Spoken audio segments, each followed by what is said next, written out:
Welcome top news today. The Chinese and US governments have each recently made bold moves that align more with the interests of the respective ruling parties than with rank-and-file citizenry. One of the two has a much better chance of making the plans permanent. U.S. Republicans in control of Congress just passed a tax overhaul that even the Wall Street Journal, a publication that broadly supports Republicans and tax cuts, criticized, calling the assumptions behind the plan murky. Independent economists say the tax cuts won't pay for themselves, the newspaper reported, adding that the changes would drive deficits higher by $1 trillion over a decade even after accounting for stronger growth.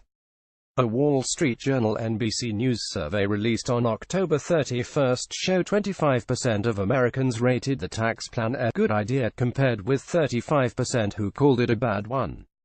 As The New Yorker put it, the unfairness and ideological bent of the proposal are widely recognized, as is its corrupt nature, because of the breaks it offers to the wealthy, large corporations and the kind of commercial real estate entities that make up a large portion of Donald Trump's business empire.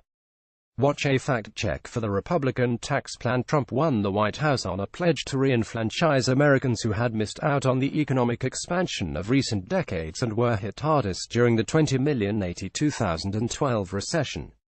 His argument was powerful enough for many Americans to ignore the racism and general divisiveness that was core to the Trump campaign, and which has been a hallmark of his administration. But once the reality of an additional $1.5 trillion worth of deficits becomes apparent, lawmakers will need to address the problem by cutting government services and benefits which working-class Americans rely on more than those benefiting from the tax overhaul. Trump is burning his base of support at a time when his overall approval rating has dropped by goading congressional Republicans into passing the tax package. Trump is burning his base of support at a time when his overall approval rating has dropped to the mid to low 30% range, from the mid-40s when he took office. That leaves Trump and the Republicans' tax initiative vulnerable in 2018. In the middle of the tax overhaul saga, Republican appointees on the Federal Communications Commission ended net neutrality in the U.S.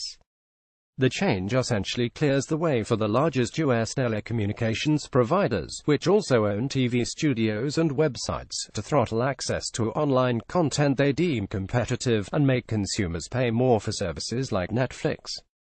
Another win for large corporations.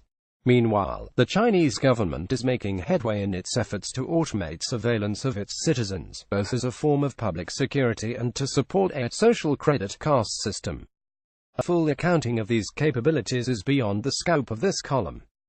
What needs to be understood, though, is that technological glitches, data breaches and mistaken identity are part and parcel of our technologically driven societies.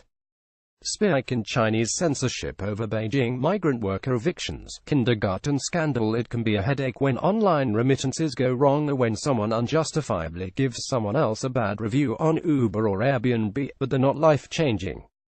Outside China, online platforms are still, in most cases, disparate enough and rectification channels robust enough to limit the damage. China sets up new rules on internet activity. Not so in China, where a false reading of an individual's activity, online or off, can relegate that person to a self-magnifying downward spiral into social irrelevance or worse. And shifting standards about what is considered to be punishable behavior makes what's happening in China even more fraught for the individual, especially the risk-taking types who tend to drive innovation.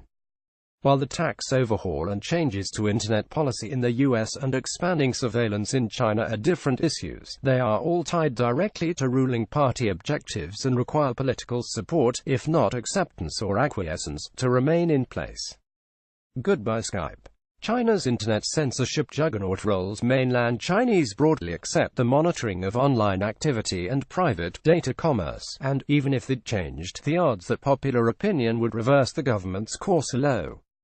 But in the U.S., Republicans face midterm elections next year, and their historically unpopular leader will face a reckoning in 2020 for policies that have sold out his base.